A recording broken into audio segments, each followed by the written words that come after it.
各位新車迷或者舊車迷，相信唔少人都知道下年 F1 將會變天，唔止係多咗一對 Cadillac， 亦都唔止係沙巴會證明為 Audi， 係一個更加翻天覆地嘅變化。就係下年嘅動力單元規例同埋車架製造規例都有大改變，直接影響下年嘅車隊形勢、賽事嘅策略，甚至係車手表現。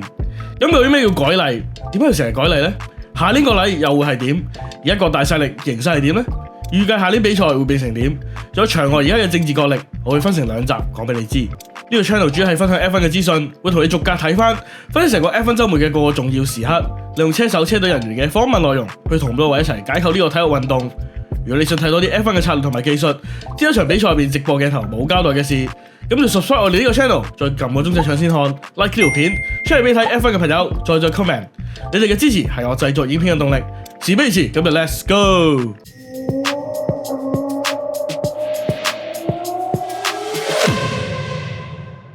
大家都知道 F1 全寫就係 Formula One，Formula 就係指一套技術同埋體育規則去決定賽車嘅設計標準，而 One 就係指係最高級別嘅標準。咁新車迷未必知道，就係現今2025年 F1 賽車嘅設計將會喺下年有大變動，而呢個改例涵蓋嘅部分係非常之大嘅，由賽車嘅混能動力單元到內燃機引擎、動力回收，到賽車車架設計嘅氣動力部件，到比賽時候安排，當中有唔少都係喺磋商嘅階段，仲未100%敲定。賽車設計可以分為2套規則而定，首先係動力單元嘅規例同埋氣動力規例。今集我哋主要講動力單元 PU， 現今嘅動力單元規例其實由2014年到而家都冇咩大變動，由之前嘅 V8 2398cc 自然吸氣引擎，加上80匹左右嘅 Kearns 動能回收系統，到2014年嘅 1600cc 混能單渦輪引擎。除咗繼續將賽車嘅剩餘動能回收嘅 MGU-K 之外，更加有由渦輪上收集電能嘅 MGU-H， 再加上電池容量嘅提升，令到輸出最大160匹馬力。而呢代嘅引擎研發入邊，啱啱提過嘅 MGU-H 嘅效能就至關重要啦，因為 MGU-H 規例上面係可以冇任何功率嘅上限，再加上能量可以直接透過 MGU-K 輸出，而 MGU-K 就限死咗喺160匹。換句話講，即係如果 MGU-H 嘅系統效能好，就可以令到賽車成個圈都有多呢160匹。而呢樣嘢開頭唔係個個都做得咁好。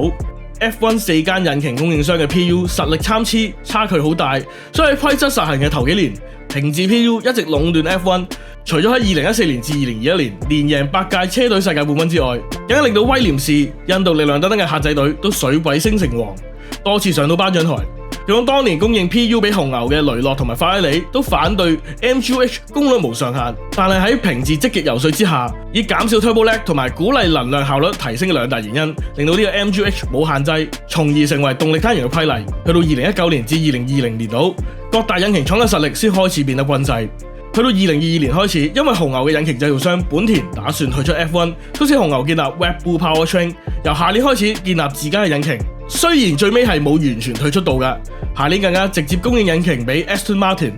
但當年令到紅牛促成各引擎供應商協議，由2022年起分階段停止研發動力單元，引擎設計修改，只有因為可靠性、成本、供應由 FIA 審批，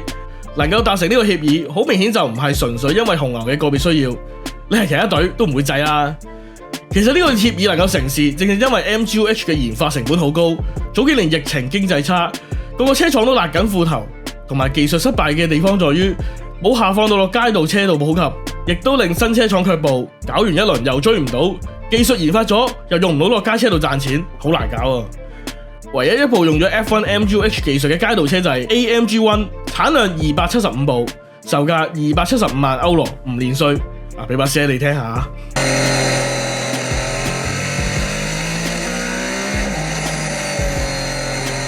都幾難聽，最終架車咧都拖咗成5年，去到2022年先交車。講咗咁耐，都係想帶出點解 F1 要定期改例。所謂定期改例，正正係希望解決賽例衍生嘅問題。例如今次就係希望吸引新車廠加入。現今嘅動力單元規例，當中最重要嘅 MGU-H 成本太高，亦都令到新車廠卻步，使大錢但係又好難追得上現有嘅車廠，技術又難以民用化。而各大車廠都對混能系統有憧憬，覺得先係汽車嘅未來。所以為咗吸引福士集團為首嘅車廠，一開始規劃嘅時候就已經計劃取消 MGU-H， 改為以車輛動力回收為主要來源。而且改例就俾多個新開始一眾車隊，從而令到 packing order 轉一轉。而規例嘅制定亦都涉及車隊之間嘅場外政治。咁我而家就講下詳細動力單元嘅規格。連埋上兩代動力單元嘅規格嚟睇，我哋會見到內燃機引擎佔嘅動力輸出比例越嚟越低。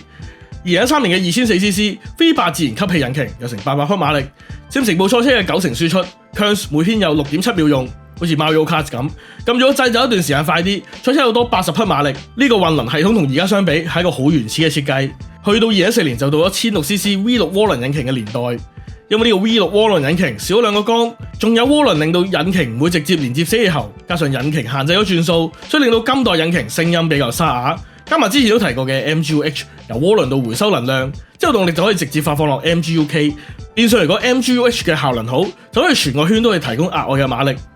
跟住由2021年開始，燒緊燃油都要搞環保，加入10% 生物乙醇，即好似澳洲、英國油站入到嘅 E10 油。本身都講過話會按年逐步增加乙醇比例。但係咧就應該冇做過嘅，下年咧就據報會直接採用1% 全可持續燃料。而點解都係明同一個排量，點解下年個引擎馬力細咗咁多呢？由755匹落到536匹，唔係因為用咗全生物燃料就差咁遠係嘛？呢個最主要係因為缺少咗 MGU-H 啊。除咗可以從渦輪無限量回收電力之外， MGU-H 仲可以喺渦輪未夠壓力嘅時候補足翻，維持進入引擎嘅空氣流量，即係減少 turbo lag。而家低轉數嘅時候，引擎發力就會利用 MGU-K， 即係變成一個電摩打落轆去補足。而另一個原因就係為咗令到新車廠嘅時候加入研發會順利啲，唔少內燃機引擎嘅部件會標準化咗，例如噴油嘴、爆震感測器、點火線圈，仲有唔同嘅傳感器 sensors， 又例如禁咗可變長度嘅進氣口。賽車喺比賽期間，引擎咧都有兩個模式嘅。根據 FIA 公佈嘅文件提到，動力單元會有平時嘅正常模式，極速每小時340公里，同埋 MOM， 英文叫做 Manual Override Mode。顧名思義，即係手動嘅動力增加模式，車手撳一個掣就有額外嘅動力由電池輸出。根據7月31號發布嘅13版技術賽例同埋最新第3版嘅體育賽例，比賽前4星期就會確認 MOM 嘅偵測點同埋啟用區域。如果正常比賽嘅情況之下，後車前車後面某個時間差距 detection gap 入面就可以啟用。而排位賽咧，隨時經過就可以用啦。賽車到時極速就會由原本嘅340 kph 上到去355 kph。但根據我了解，啟用 MOM 時間差距嘅門檻係未有定明㗎。文件都只係指出呢個啟用嘅門檻會同 MOM 區同氣動力嘅直線模式區一齊喺比賽前4星期公佈。換言之 ，FIA 決定呢個偵測嘅時間差唔會站陣都一樣，對於比賽爬頭機會嘅控制可以更加緊密。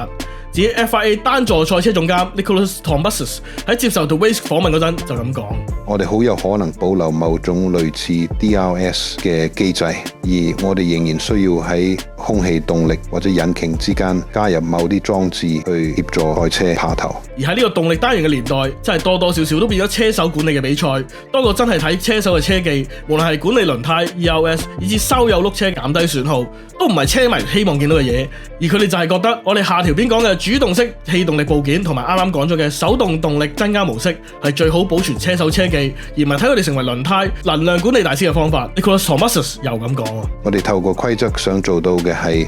確保最核心嘅競爭成為重點，即係考驗車手嘅車技。車手最主要嘅能力唔應該會係管理能量策略之類。喺講下 F1 呢個季前吹風、核子摸象、估下各隊引擎廠嘅實力遊戲之前呢，想同大家數下下年有邊幾間 PU 廠，同我哋分別會供應俾邊啲車隊，因為同而家呢都幾唔同下。首先就係平治會供應引擎俾自己、馬倫、Alpine 同埋威廉士，跟住就係法拉利會供應引擎俾自己、Haas 同埋喺2029年前供應新車隊 Cadillac，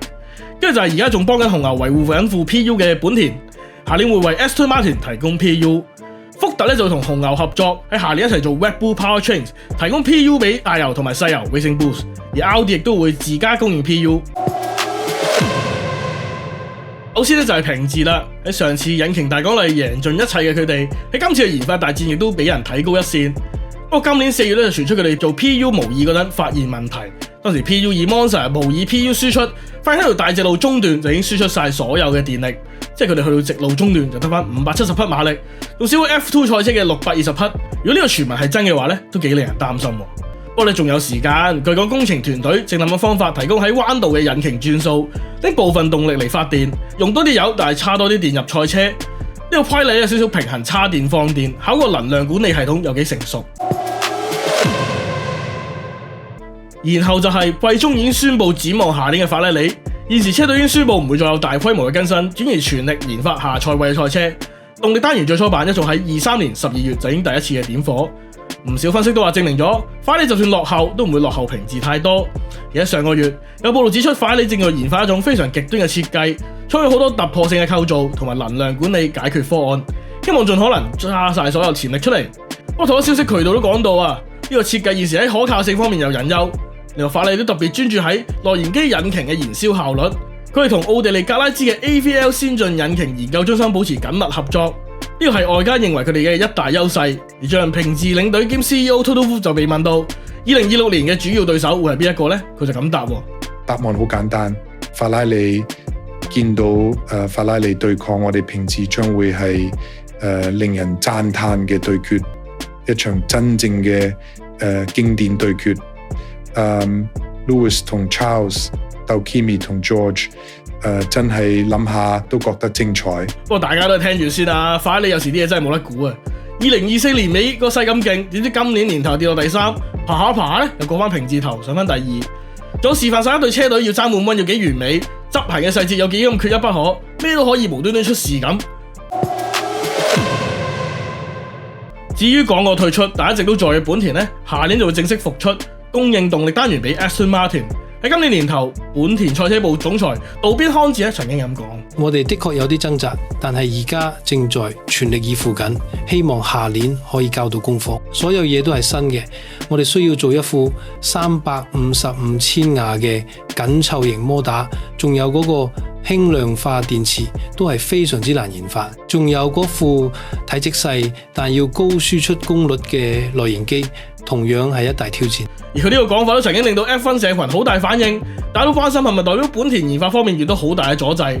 不過我覺得咧，可能有少少 lost in translation 啫。就算原文都係講翻英文，但係佢未必明白用字個語境嘅影響。日本人唔通你覺得佢會話輕鬆啦？你班友食塵啦下年？佢咧都只係提下有咩技術挑戰啫，講嘢方式有啲似一個好專注嘅日本匠人，專注咁分析各樣部件嘅要求。當然大家都預計佢哋嘅 PU 實力會稍為落後法拉利同埋平治，將佢哋曾經喺2023年彈出彈入，人手方面都因為咁反覆嘅決定多次有調整。不過曾經帶領平治 HVP 由14至20年以 PU 稱霸 F1， 今年年頭正式擔任 Aston Martin 車隊領隊同埋 CEO 嘅 Andy Cowell， 佢曾經喺上年10月參觀過本田喺栃木縣 Sakura 市嘅廠房之後，有咁嘅評價喎。我完全俾個廠房震撼咗，唔單止係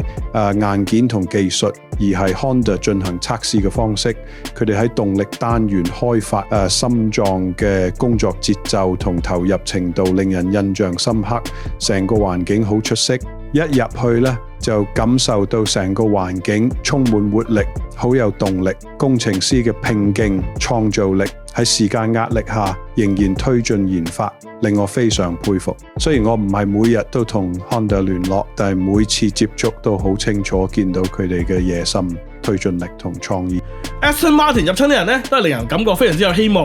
所以我覺得只要佢哋夾得好，加上設計比賽 Adrian Newey 絕對係黑馬嚟嘅。只係咧希望佢哋車手人選方面會有多啲更新啦。至於唔知點解成日傳出想退出 F1， 但實際乜都冇發生過 Audi 呢，佢哋自從22年就開始引擎研發，佢哋由零開始去到上年年尾，佢已經將成個 PU 包括內燃機引擎、電動摩打、電池、控制電子等元件喺德國新堡 Lübeck 嘅單爐度做測試，更加據報做咗模擬全場比賽嘅內狗測試。Audi PU 部門執行長 Adam Baker 就表示，各項關鍵指標包括性能、效率等，目前都達到咗預定目標，團隊嘅士氣高昂。而 Audi 過去累積咗喺耐力賽、Formula E 等賽事開發混合動力嘅經驗，技術轉移對於佢哋 F1 嘅項目咧幫助好大。不過咧佢哋都好務實，知道自己唔會下年一開始就領先。前法拉利領隊、現任 Audi F1 嘅項目主管 Mattia Binotto 喺5月就同 Motorsport 咁講：要整好一套 PU 呢方面我就好清楚，因為我以前都係引擎工程師，其實複雜同困難程度比起觀眾喺電視或者現場睇比賽想象嘅仲要多好多。而家我哋正踏入一個前所未有極之先進嘅新領域，所以難度會再上一個層次。雖然都係由副引擎開始，但我哋要改變對引擎嘅文化同觀念，呢件事唔會容易。我哋好清楚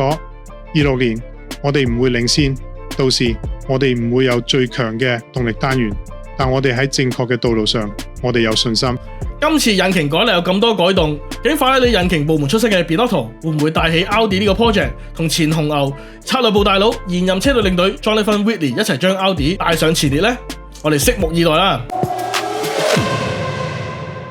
至於紅牛方面，佢哋由下年開始將使用自家 Red Bull Powertrains 嘅 PU 同埋供應俾石油 Racing Bulls， 做同福特合作，咁成個系統嘅整合項目管理就由 Red Bull Powertrains 搞掂。福特主要負責電力部分嘅嘢，包括電池、電摩打、動力單元嘅控制軟件，仲會協助同紅牛一齊搞部引擎。至於研發進度，官方講法就一片歌舞升平。Ford性能部門總監 Mark Rushbrough 就透露啊，整體而言，我哋喺內燃機同電動部件嘅研發進度都跟緊計劃，當然仲有好多工作要做。內容度方面亦都要繼續驗證，但係就合作關係嚟講，無論係坦誠度定雙向嘅貢獻，都完全符合我哋嘅期望，甚至比我哋原本想象嘅仲要好。呢個合作關係一日緊密過一日。但係根據 GP Blog 嘅報導，話圍牆入邊有風聲傳出，話紅牛 PU 研發進展唔太順利，功率不及平治。因為喺今年4月嘅時候 ，FI 正在探討排位賽嘅時候，賽車先可以用盡350個 kW， 但係比賽嘅時候就限制喺200 kW， 變相電力同埋 ICU 輸出嘅比例就變成64:36。而紅牛當時就支持呢個改動，咁當時 Christian Horner 就咁講 ：FIA 已經做咗研究，我諗佢哋最想避免嘅就係比賽入邊出現太多收油轆車嘅情況。如果真係咁，對我哋呢項運動唔好，亦會令到車手覺得沮喪。個建議唔係由我哋紅牛推動，但係如果 FIA 為咗比賽好睇啲而提出，我覺得值得支持。其實呢個問題我哋2年前已經講過，但係我哋今次冇提出要放落會議議程。估唔到今時今日咧，仲可以聽到把聲啊！意唔意外啊？而大家都可以諗下，點解紅牛當時會咁支持呢？係咪真係會講到咁大義凜然呢？而平治嘅 Toto Wolff 就強烈反對，佢覺得應該要睇下2026年新例實行之後再作決定。佢就咁講。睇到 F1 委員會嘅議程，幾乎同 X 上邊啲美國政治評論一樣咁搞笑。2個星期前引擎製造商先開個會，